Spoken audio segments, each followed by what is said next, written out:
caractéristiques de tes travaux, donc en philosophie de l'éducation, c'est de vraiment se situer entre histoire des idées, notamment histoire des idées de la fin du 19e siècle, histoire des idées républicaines, travail du concept, avec des travaux notamment sur la notion d'autorité, sur d'autres, sur la notion de morale laïque, par exemple, et la confrontation à des enjeux vifs, dirons-nous, du temps. Et ça, c'est un point qui me semble très commun avec Arendt, qui était à la fois une pensée qui connaissait ses classiques, qui travaillait ses concepts et qui se confrontait à la pensée du temps. Je serais très intéressé et je pense qu'on serait tous très intéressés de t'entendre expliciter un peu la manière dont ça t'inspire ou pas. Alors oui, c'est une question large. Alors, d'abord, peut-être pour situer un peu les choses, voilà, mon propre profil de chercheuse au départ est un profil de chercheuse en histoire de la philosophie de l'éducation. Et donc effectivement, c'est un point qui, on va dire, cet intérêt pour l'histoire, c'est un point qui me rapproche d'Arendt. Et en même temps, évidemment, la période sur laquelle je travaille, à savoir le 19e siècle, la France républicaine du 19e siècle en particulier, n'est pas forcément la période sur laquelle Arendt a le plus travaillé. Ce qui ne veut pas dire qu'il n'y a pas de fécondité de sa pensée pour des travaux qui portent sur, on va dire, d'autres périodes que la période ultra-contemporaine ou par exemple la période de l'Antiquité grecque à laquelle elle s'intéresse beaucoup. D'abord, peut-être je voudrais commencer par une première remarque aussi en écho avec le propos du colloque. L'entrée par Arendt, figure inspirante, c'était une entrée assez bien vue parce que c'est vrai que Arendt est beaucoup plus pour nous autres philosophes de l'éducation une source d'inspiration qu'une philosophe de l'éducation à proprement parler. Je dis ça de manière un peu provocatrice, mais parce qu'il me semble qu'elle a une manière d'aborder les questions d'éducation un petit peu périphérique, au sens où pour elle l'éducation est un sous-objet de la philosophie politique. Cette première remarque étant formulée, Arendt, c'est vrai, se définit elle-même comme une théoricienne politique. Mais moi, ce qui m'a frappée, c'est qu'elle est aussi indissociablement une historienne. Et c'est à l'Arendt historienne de la philosophie que je me suis intéressée. En tout cas, c'est elle qui m'a premièrement inspirée dans mon propre travail, on va dire, d'historienne de la philosophie de l'éducation. Ce qui m'a intéressée chez elle, c'est sa manière de reconstruire les problèmes de la philosophie politique dans une perspective généalogique. De ce point de vue-là, il me semble qu'il y a une proximité frappante entre sa manière d'inscrire la pensée politique dans la temporalité et ce que fait, par exemple, dans un autre domaine qui est celui de la métaphysique, ce que fait Heidegger quand il fait l'histoire de la métaphysique. Leurs objets ne sont pas du tout les mêmes, mais il y a clairement des similitudes dans la manière de saisir des permanences, des recouvrements, des occultations, en essayant de dégager, on va dire, la signification philosophique de ces événements. Pour être plus concret, le texte d'Arendt qui m'a fait entrer dans son travail d'historienne, ce n'est pas la crise de l'éducation, mais c'est le texte du même recueil qui s'intitule « Qu'est-ce que l'autorité ?» Et c'est un texte qui traite, à vrai dire, assez peu d'éducation, même si, en son début, il comporte une remarque assez intéressante d'ailleurs sur l'autorité éducative, qu'elle qualifie d'autorité pré-politique. En fait, cet article, du coup, Qu'est-ce que l'autorité ? C'est avant tout un texte d'histoire de la philosophie politique.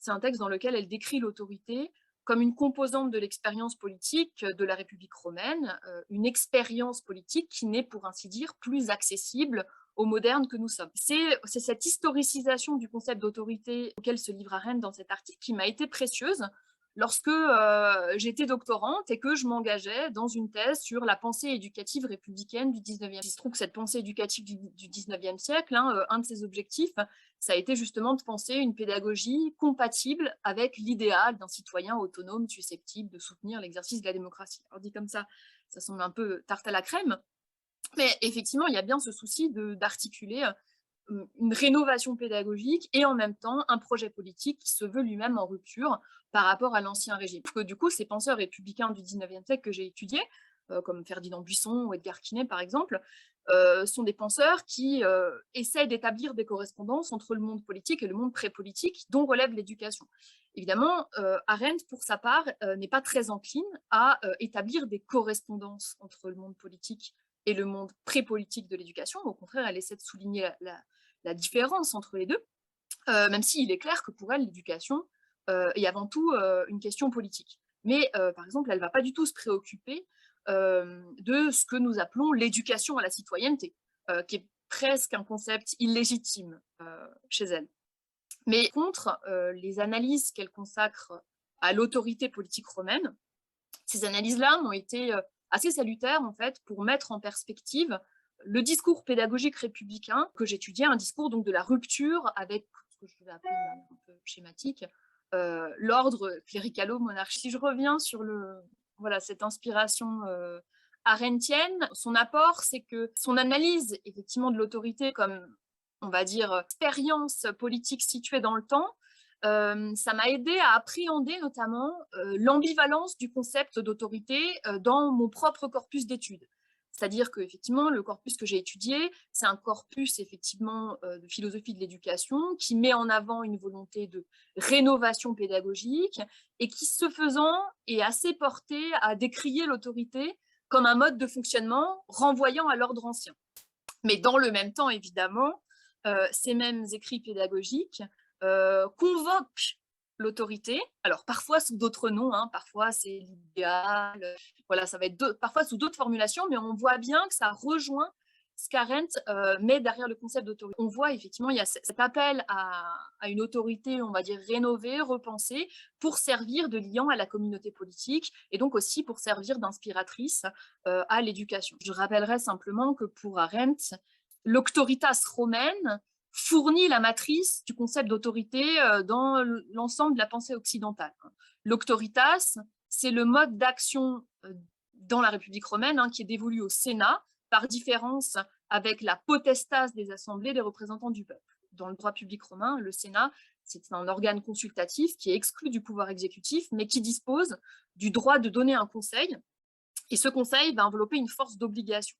Pour le dire autrement, les magistrats, donc les représentants du peuple, sont tenus de consulter le Sénat, mais les avis qu'énoncent les sénateurs n'ont pas force de loi, ne contraignent pas directement les magistrats, mais ils ont tout de même une certaine efficacité. Effectivement, c'est là qu'est l'autorité. Et voilà, Arendt reprend aussi cette formule de l'historien du droit Mommsen. L'autorité, c'est moins qu'un ordre et plus qu'un conseil. C'est un conseil qu'on peut malaisément se dispenser de suivre. Parce qu'Arendt, elle n'est pas la seule à mettre ça en évidence, mais cette idée effectivement que sans se confondre avec la contrainte, la force de l'autorité va reposer sur un ascendant, une hiérarchie qui est reconnue par les deux termes de la relation. Et c'est la raison pour laquelle l'autorité se situe en dehors de l'ordre égalitaire de la discussion, qui est donc au cœur en fait de l'expérience politique moderne.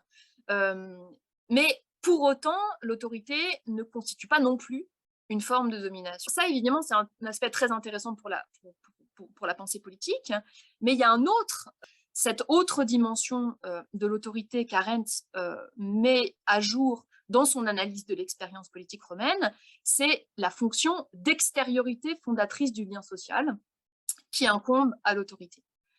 Et de ce point de vue-là, la force liante de l'autorité, c'est pas seulement son pouvoir d'obliger, mais c'est peut-être plus significativement encore le fait qu'elle constitue un principe de cohésion et de continuité de la communauté politique. Principe de cohésion qui, dans l'expérience politique romaine, va passer par une relation vivante au geste originel de fondation de la cité. Et on comprend bien dans ces conditions le lien que l'autorité entretient avec la tradition. Donc, après ce long détour, effectivement, par l'article d'Arendt, certaines caractéristiques du moment pédagogique républicain des années 1870-1890, qui était particulièrement l'objet de mon travail de recherche, ces caractéristiques, on allait pouvoir les lire à la lumière de la pensée d'Arendt comme une tentative, non pas de rompre purement et simplement avec l'autorité, mais comme une tentative de séculariser l'autorité. Et je pense en particulier à la prégnance d'une religiosité déconfessionnalisée ou d'une transcendance républicaine dans les premiers programmes de morale des écoles primaires et au-delà des programmes eux-mêmes, dans toute la théorie de l'éducation qui a accompagné ces programmes. C'est quelque chose qui est particulièrement prégnant chez des auteurs comme Ferdinand Buisson ou comme Émile Durkheim. Donc voilà un peu pour synthétiser on va dire le point d'inspiration de la pensée d'Arendt dans mon travail de recherche. Je me permets un tout petit rebond là-dessus, simplement m'est revenu en tête des choses qu'avaient mis toute une série d'historiens de l'Antiquité gréco-latine, Gerfagnon, Paul Venn, Vernant, des gens comme ça, en lumière sur l'Antiquité, justement sur les Grecs et les Romains, pour faire simple, c'est qu'ils ont eu la chance historique d'être vus par les modernes tels qu'ils se sont rêvés eux-mêmes. C'est-à-dire que c'est un des beaux cas où on a choisi d'imprimer la légende parce que ça nous fournissait des mythes politiques sur lesquels on pouvait s'appuyer. Et la manière dont Arendt s'empare d'autoritas du Sénat, c'est flamboyant comme elle la présente, mais Oui, Gerfagnon insiste aussi sur le fait que bon, le Sénat pèse aussi, comme il dit, par le tonnage économique qui déplace, par l'évergétisme et par quelques tout à autres fait, choses, oui. et où du coup c'est une dimension qui est vraiment intéressante. Alors, Anne-Claire a évoqué des concepts qui seraient illégitimes aux yeux d'Hannah Arendt. Qu'est-ce qui légitime dans la pensée d'Arendt un concept? Qu'est-ce qui fait ses fondements? Quand je dis c'est un concept illégitime, ce que je veux dire par là, c'est évidemment, c'est pas une interdiction de penser, hein. Ce que je veux dire, c'est que c'est des concepts qui ne trouvent pas bien leur place dans son système de pensée.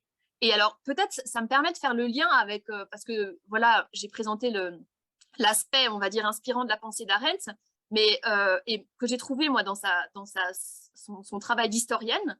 Et en même temps, je trouve, et c'est peut-être l'élément critique, hein, il y a une asymétrie entre, on va dire, son investissement d'historienne dans la philosophie politique et son investissement d'historienne dans la pensée de l'éducation. Et par exemple, c'est quelque chose qui est tout à fait frappant dans son travail sur l'autorité, et c'est peut-être quelque chose qui me laisse un peu sur ma faim, c'est que autant elle a une capacité, elle pense l'autorité politique comme un événement, c'est-à-dire qu'elle a vraiment ce travail, elle fait une histoire philosophique de l'autorité comme concept politique. Mais quand on prend du coup l'article Qu'est-ce que l'autorité, dans les remarques liminaires, elle indique que la matrice de cette pensée de l'autorité, c'est l'autorité dans la sphère pré-politique, hein, de l'éducation et la sphère de la famille, et elle définit l'autorité à partir de deux critères qui sont effectivement le critère naturel de la dépendance de l'enfant. Et en fait, elle dit l'autorité s'impose dans la, je reformule, hein, l'autorité s'impose dans la sphère familiale en vertu d'une nécessité naturelle, la dépendance de l'enfant, et d'une nécessité politique, la nécessité d'assurer la continuité d'une civilisation. Deux critères qui renvoient aux invariants de la condition humaine. Et alors que quand elle pense l'autorité politique, elle ne réduit pas l'autorité politique aux invariants de la condition humaine, elle la pense comme un événement, quelque chose qui est de l'ordre du surgissement de l'inédit, qui permet de penser une époque, qui permet de penser une histoire humaine. On a l'impression que quand Arendt pense l'éducation, elle la pense quasi exclusivement à partir des invariants de la condition humaine. Bien sûr, elle va identifier des transformations. Par exemple, hein, dans l'article sur la crise de l'autorité, où elle parle de l'émergence d'un monde de l'enfance, où elle perçoit bien qu'il y a quelque chose qui est de l'ordre d'une dynamique d'égalisation, mais elle peine à penser ces transformations comme événements, et elle tend à les penser comme erreurs. Parce que à ce moment-là, sa casquette d'historienne, en fait, c'est comme si elle la mettait de côté. Et ça, c'est quelque chose qui m'a frappée, ce qui fait que, par exemple, on ne trouve pas chez Arendt l'équivalent d'une histoire de l'enfance. Hein, ça, il faut aller chez Alain Renaud pour trouver une histoire de l'enfance. On ne trouve pas non plus chez elle une histoire, par exemple, des plans d'études ou vraiment des conceptions de la formation. Et fondamentalement, je pense que c'est parce que ça ne l'intéresse pas. Alors peut-être qu'elle n'a pas eu le temps aussi, qu'elle aurait pu s'y intéresser, mais pour revenir à la notion de concept illégitime, c'est que c'est comme s'il n'y avait pas d'espace véritablement dans sa pensée, ou pas de disponibilité d'Arendt pour ces questions-là, parce qu'elle lit tout au prisme de la philosophie politique, et que d'une certaine façon, elle a du mal à penser une forme d'autonomie de l'éducation. Du coup, par rapport aux invariants que vous évoquez, est-ce que pour Hannah Arendt, il y a des fondements universels ou intemporels, on pourrait dire des fondements anthropologiques de l'autorité, ou bien est-ce que l'autorité trouve des formes différentes en fonction des contextes auxquels elle est confrontée? Et ben, en fait, elle dit le concept d'autorité, il faut le comprendre de manière historique. Hein. Elle dit en fait, c'est lié à une certaine expérience. Elle n'exclut pas le fait qu'on puisse penser autrement l'autorité, mais elle le ramène à une expérience historique. Et donc, en ce sens, le concept d'autorité, même s'il a une certaine universalité dans la mesure où il a rayonné sur toute la pensée occidentale, c'est quelque chose qui est révolu, quelque chose qui a disparu, quelque chose qu'on… Voilà, je ne pense pas qu'elle pense… Enfin, il y a une tension, mais elle ne veut pas s'enfermer dans une essentialisation. Donc, quand elle est dans le domaine de la politique, elle ne pense pas l'autorité en dehors d'une histoire. Mais quand elle parle de l'éducation, là, effectivement, on peut considérer qu'il y a une approche essentialisante. Peut-être à partir du concept de responsabilité. Et de natalité aussi, oui. Voilà, est-ce que ces deux idées, responsabilité, natalité, ne seraient pas les invariants de l'autorité, quel que soit le contexte dans lequel l'éducateur se trouve ou le politique se trouve? Ben, sauf que Arendt dira que on ne peut pas penser le politique sur le modèle de l'éducation, en fait. Donc effectivement, si on se place dans la sphère éducative, les notions de responsabilité et de natalité vont cadrer effectivement la conception de l'autorité et du coup la conception de la relation éducative. Ça devient du coup aussi un guide au niveau politique pour penser les enjeux de l'éducation comme question politique. Et donc, par exemple, ça devient un crible pour penser les politiques scolaires, par exemple. Sentiment quand on lit ces analyses sur dans Qu'est-ce que l'autorité, on a le sentiment qu'il y a quelque chose qui s'est perdu. C'est ce qu'on a perdu, c'est quelque chose qui est de l'ordre du sens de la continuité, du sens effectivement alors ça rejoint la question de la continuité du monde. Donc je pense qu'elle essaie de récupérer la continuité du monde par d'autres dimensions, sans pour autant vouloir restaurer l'autorité. Mais elle est quand même assez claire sur le fait que on peut pas, il ne s'agit pas de restaurer un analogue de l'expérience politique romaine. Oui, parce que certes, elle n'est pas conservatrice, mais pour autant, à travers le concept de natalité, c'est bien celui de filiation, de transmission, donc Bien de sûr. tradition qui Ah, émerge. oui, parce que c'est vrai que ce qui est… voilà, je pense que c'est la continuité du monde, c'est par la volonté de maintenir la continuité du monde que quelque chose de l'autorité peut se perpétuer dans le monde contemporain. Quand elle dit l'éducation doit être conservatrice ou est conservatrice par nature, c'est une manière à la fois d'affirmer l'importance de la transmission, mais c'est une conception aussi modeste des ambitions de l'éducation, puisque assurer la transmission, ce n'est ni plus ni moins qu'assurer la condition de possibilité de l'inscription des nouveaux venus dans le monde et donc leur potentiel d'appropriation et de transformation du monde. Donc c'est presque, bon, c'est un peu, ce que je vais dire, c'est un peu provocateur, mais à certains égards, elle a une dimension de minimalisme moral, minimalisme pédagogique, au sens où il y a dire l'éducation doit être conservatrice, ça veut dire elle doit être cela, c'est tout. Ne pas chercher à être transformatrice. Donc oui, ça c'est une thèse libérale, contrairement à ce qu'on pourrait penser en première. C'est là où je voulais arriver sur mon autre question, c'est-à-dire que Hannah Arendt, me semble-t-il, est une source d'inspiration en tant que théoricienne politique par des gens qui peuvent en arriver à des philosophies politiques extrêmement différentes. Et c'est notamment cette dimension-là qui m'intéresse dans cette question. Et c'est une des choses qui m'a toujours interpellé, c'est que si on prend un peu les grands noms de la philosophie politique contemporaine, une philosophie politique rawlsienne ou habermasienne, et ce que ça peut donner pour penser des politiques éducatives, je vois à peu près à quoi ça ressemble. Une philosophie politique arendtienne, ça me semble beaucoup moins évident, dans la mesure où elle va pouvoir être, par exemple, un rawlsien ou un habermasien, l'idée d'une citoyenneté patrimoniale ou de l'importance d'une cohésion qui peut être notamment nationale, ça ne va pas le faire rêver, pour dire très vite, alors que, alors que d'autres personnes vont pouvoir mobiliser Arendt pour ça. Il y a tout l'axe de mobilisation d'Arendt qui, dirons-nous, va de Lefort à certaines choses dans la revue Esprit, aujourd'hui, autour de Justine Lacroix ou de personnes comme ça, qui me semble encore essayer de tirer ce qu'on peut faire d'une philosophie politique arendtienne vers autre chose. Elle est à la fois vue comme une théoricienne de la participation politique, des conseils ouvriers, et comme une grande admiratrice des pères fondateurs américains, ce qui n'est pas exactement la même chose. Donc, donc du coup, c'était un peu l'autre question, puisque je sais que tu t'es beaucoup intéressé aux questions de citoyenneté en général et d'éducation à la citoyenneté en particulier. Est-ce qu'il y a, comment dire, le citoyen selon la citoyenneté selon Arendt, à ton avis, comment est-ce qu'on pourrait, sans dire qu'elle ait pensé elle-même une éducation à la citoyenneté, mais l'horizon régulateur qu'on vise, à quoi ça ressemblerait? je, je vais repartir du début de ta question parce que je pense que d'une certaine façon, la réponse est aussi dans ta première remarque. C'est-à-dire quand tu dis en fait qu'il y a une forme de plasticité des lectures d'Arendt, je pense que c'est l'historienne en fait derrière la théoricienne politique qui rend possible cette plasticité précisément parce qu'elle pense la politique aussi comme, et l'action en fait, hein, comme un lieu où advient l'événement. Et donc, au sens où donc l'événement avec son potentiel d'inédit, donc il y a chez Arendt cette volonté de garder ouverte la possibilité de l'événement, la possibilité du surgissement du nouveau.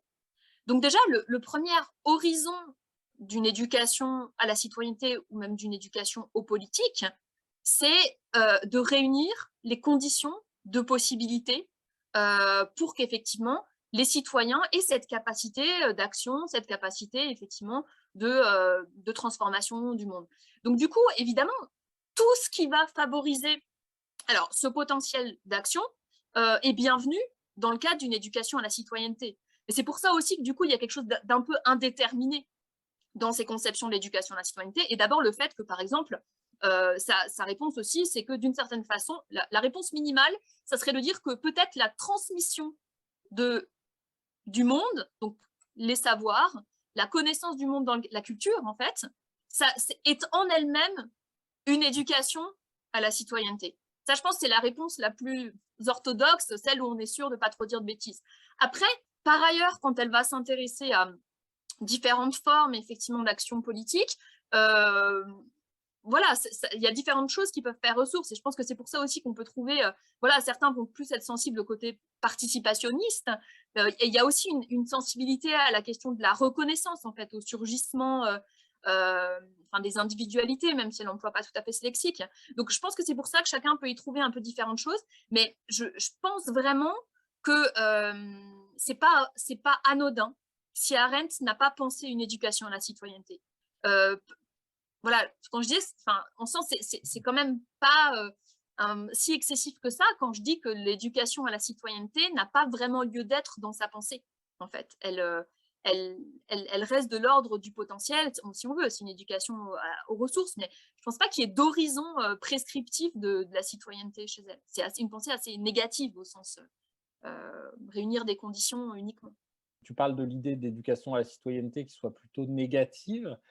Que serait une conception arendtienne de l'éducation morale serait négatif, ou, je précise un peu ma question, est-ce que ça serait négatif dans les détails, mais positif dans l'englobant, puisqu'il y a quand même cette idée de responsabilité du monde qui semble avoir une charge morale et métaphysique pas mince, qui domine quand même tout ça. Je trouve qu'on perçoit chez Arendt, en fait, alors, c'est pas quelque chose, évidemment, elle fait pas un traité de morale.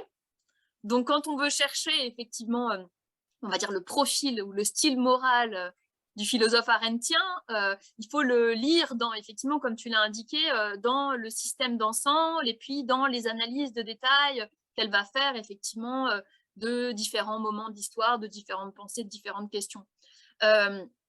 On retrouve chez elle aussi cette bipolarisation qu'on a beaucoup chez Heidegger, entre quelque chose qui est de l'ordre de l'expression de l'authentique et ce qui est de l'ordre de l'expression de l'inauthentique. Et donc, je pense qu'effectivement, il y a quelque chose qui est de l'ordre, on va dire qu'il y a des formes historiques qui vont actualiser de manière plus ou moins forte et de manière plus ou moins intense et tenir aussi une forme d'équilibre entre les différentes dimensions de la vie humaine.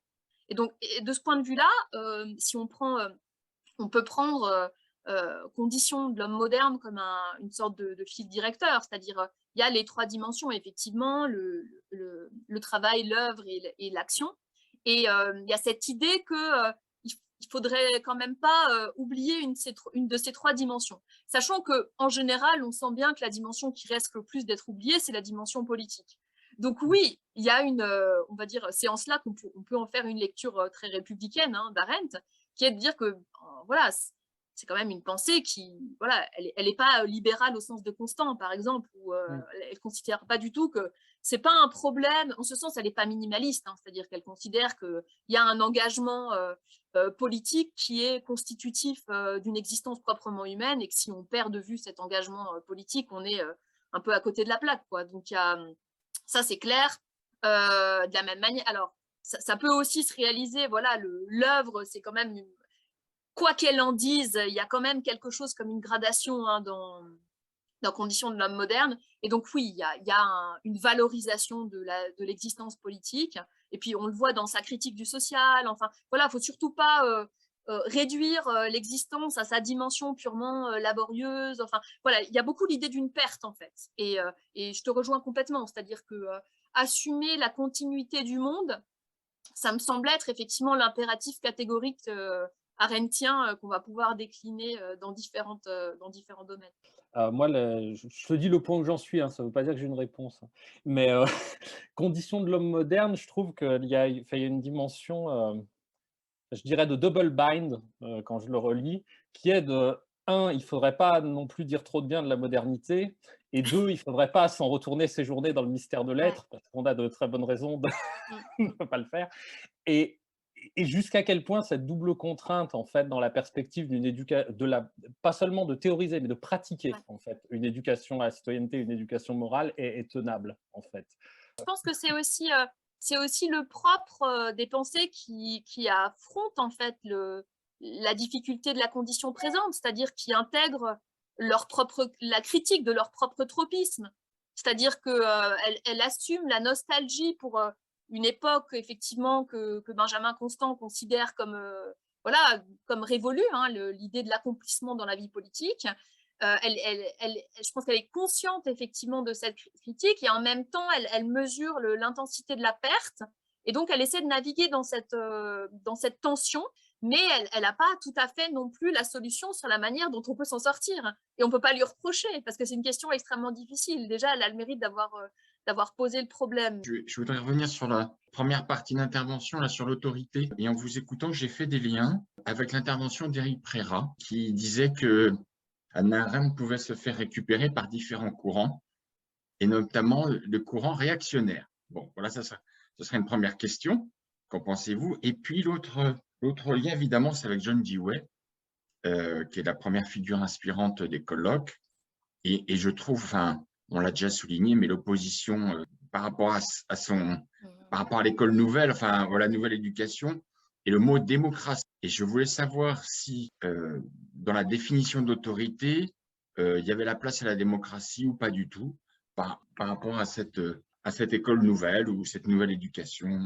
Pour répondre à la première question, la récupération conservatrice d'Arendt, alors c'est assez évident, même si c'est un contresens hein, clairement sur son œuvre, puisque, enfin, voilà, comme je disais tout à l'heure, en fait, dire que l'éducation est conservatrice, c'est plutôt un impératif de prudence. C'est en aucun cas l'idée qu'il faut empêcher le changement, qu'il faut maintenir le monde tel qu'il est, au contraire. Et d'ailleurs, c'est très connecté. Hein. L'éducation doit être conservatrice, c'est une réponse directe au projet totalitaire. Donc, il y a bien cette idée, voilà, le projet totalitaire, c'est celui qui prétend décider à la place, effectivement, des futures générations, de ce que doit être leur avenir, de ce que doit être leur monde, et qui prétend les façonner de A à Z et étouffer leur potentiel de transformation et de liberté. Effectivement, il y a quelque chose de libéral dans cette affirmation-là, qui va à l'encontre d'une récupération conservatrice. Par contre, là où peut-être elle est en affinité avec, on va dire, par exemple, des pensées antipédagogiques qui vont avoir une vision, par exemple, très transmissive de l'école, ça, très clairement. Et d'ailleurs, c'est pas complètement... Alors, bon, c'est vrai qu'il y a tous les passages de la crise de l'éducation où elle critique les réformes américaines contemporaines, qui sont pas d'ailleurs, qu'elle critique pas de manière très approfondie. Enfin voilà, elle le dit elle-même que c'est un peu une critique un peu superficielle. Voilà, c'est une sorte de méfiance et de prudence qu'elle énonce. Mais effectivement, parce que du coup, ça va dans le sens de l'idée que ce qui est en jeu, c'est avant tout la transmission de la culture, de la connaissance, des savoirs. Donc ça, on peut tout à fait le récupérer pour avoir une conception très traditionnelle en fait de l'institution scolaire, critiquer le pédagogisme, etc. Mais voilà, c'est une extrapolation d'Arendt. Elle ne s'est pas non plus aventurée, elle n'a pas engagé la discussion de manière très serrée quand même avec les écoles nouvelles. Donc c'est en ce sens que c'est un peu, enfin malhonnête, c'est pas exactement le mot, mais on va dire c'est pousser Arendt au-delà de ce qu'elle a elle-même développé. Après, sur la question des rapports entre autorité et démocratie, Arendt ne dit pas que l'autorité est incompatible avec la démocratie. Le couple n'est pas celui de... Enfin, parce qu'il y a des aspects démocratiques dans la République romaine aussi. Enfin, évidemment, c'est pas une démocratie moderne. Enfin, un des grands changements, c'est évidemment la place de l'individu, c'est la place plus grande de l'égalité. Mais la question est de savoir comment fonctionne le couple autorité et démocratie. Voilà, chez Arendt, il n'y a pas d'antagonisme entre les deux. Le concept de démocratie ne renvoie pas vraiment à une expérience politique chez elle. Enfin, modernité et démocratie ne sont pas synonymes. En fait, la démocratie, on va pouvoir la trouver à différents moments de l'histoire sous différentes formes. Après, par exemple, si on prend les républicains du 19e siècle, sur lesquels moi j'ai travaillé, on voit très bien que la critique de l'autorité, c'est parce qu'elle renvoie à l'autorité d'une tradition particulière qui est celle notamment de l'Église catholique, à laquelle on va reprocher d'empêcher, voilà, son caractère exclusivement conservateur et qu'on va lui reprocher d'être incompatible avec les institutions républicaines et d'être incompatible avec la formation de citoyens autonomes. Donc là, à ce moment-là, oui, il y a une autorité qui est contestée, mais dans le même temps, l'autorité telle que la pense Arendt comme une force liante, etc., on voit bien que ça ressurgit dans leur pensée. Et alors, pour ce qui est des pédagogies, on va dire alors c'est un très très vaste champ, des éducations nouvelles, mais autorité, c'est presque un gros mot, parce que, mais c'est aussi à cause de toutes les connotations que ça a en formation des enseignants. Quand on parle autorité, la première chose que ça évoque pour nos étudiants, c'est la gestion de classe. Et c'est pas du tout les autres aspects de l'autorité, le fait que c'est effectivement cette force liante, ça c'est pas du tout présent. Donc c'est cette conception faible de l'autorité qui est incompatible avec une éducation démocratique, non pas que la gestion de classe soit en tant que telle incompatible, mais au sens où c'est une vision un peu caporaliste de l'éducation. On pourrait d'une certaine façon trouver des ponts et penser des formes d'éducation nouvelle qui assument la responsabilité du monde, qui assument quand même une forme de différence entre l'adulte et l'enfant. Là-dessus, moi, il me semble qu'un des textes, alors c'est par personne interposée, mais où on voit ça se dessiner, c'est dans la conversation entre Castoriadis et Arduano, Psyché et éducation, où Castoriadis a pour lui, comme Arendt, de parler de démocratie dans un sens où il y a continuité plus que rupture avec la démocratie grecque. Il n'est pas tocquevillien, pour faire simple, et à mon sens, Arendt non plus là-dessus. C'est-à-dire que Dewey, il est clairement me semble-t-il, dans une logique où, après Constant, Tocqueville et Mill, la démocratie, c'est plus une manière d'administrer une cité de citoyens libres, c'est le concept englobant de la modernité. À partir du moment où on n'est pas là-dedans, on peut discuter avec quelqu'un comme Arduano des compatibilités éventuelles. C'est très juste ce que tu dis, c'est-à-dire qu'effectivement, il faut préciser ce qu'on entend par démocratie. Est-ce qu'on entend un mode de gouvernement ou est-ce qu'on entend, on va dire, une forme de constitution de la société? Quand Arendt dit modernité, ça peut faire écho à ce quand Tocqueville dit démocratie. Donc oui, est-ce qu'on parle de la société ou est-ce qu'on parle de l'expérience politique, sachant que les deux ne sont pas tout à fait indissociables, mais du coup, je pense qu'effectivement, il y a beaucoup de malentendus à ce niveau-là. Après, je suis d'accord, je pense qu'il n'y a pas une affinité énorme entre la pensée d'Arendt et la pensée de Dewey. Ça, c'est sûr. Ce que j'aurais voulu revenir, une tension qui relève de l'antagonisme, je pense, chez Hannah Arendt, entre pouvoir et autorité. Est-ce qu'on pourrait avoir un éclairage? En fait, Arendt parle le moment où elle distingue le pouvoir et l'autorité, c'est quand elle parle de la sphère politique. Elle ne développe pas tellement, en fait, quand elle parle de l'éducation, elle va parler de l'autorité. On va dire que l'autorité renvoie vraiment à la question de la responsabilité.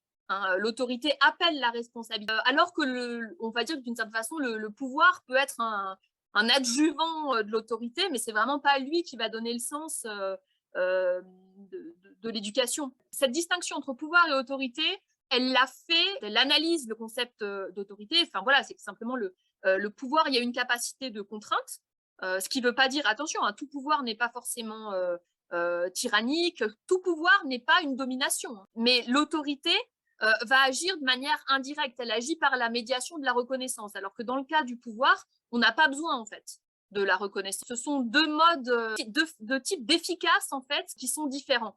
Mais quand elle parle de l'éducation, le concept qu'elle utilise pour penser, par exemple, la relation entre les enfants et les adultes, c'est vraiment la notion d'autorité. Tout à l'heure, vous disiez à juste titre que le mot d'autorité en Ouais. termes éducatifs reste connoté péjorativement, mais alors le mot de pouvoir, lui, il est carrément exclu du monde éducatif, Ben, paradoxalement, à part le pouvoir d'agir.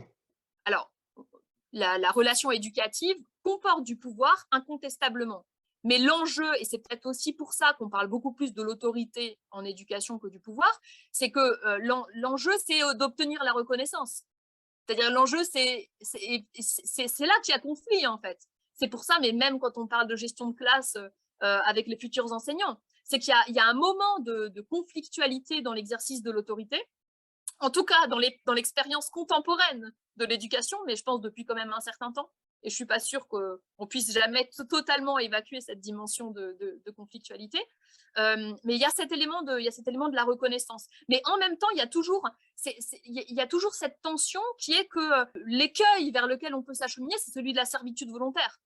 C'est-à-dire, c'est quand la reconnaissance est telle qu'elle devient automatique et qu'elle fait disparaître toute possibilité de résistance, toute possibilité de contestation, qu'à ce moment-là, elle peut n'être plus un soutien pour agir, mais devenir aussi pour l'éduquer quelque chose qui se transforme en contrainte intériorisée. Je pense que c'est ça, c'est le moment où finalement on n'est plus dans l'autorité, mais on a glissé vers une forme de manipulation et qui est finalement un pouvoir déguisé. Donc il y a bien sûr toujours un risque que l'autorité se transforme en pur pouvoir, mais du coup un pouvoir qui ne dit pas son nom. Et c'est en cela que l'autorité qui devient autoritarisme, si on veut, est pire que le pouvoir. Je pense que c'est en cela qu'elle est particulièrement ciblée en fait par les critiques.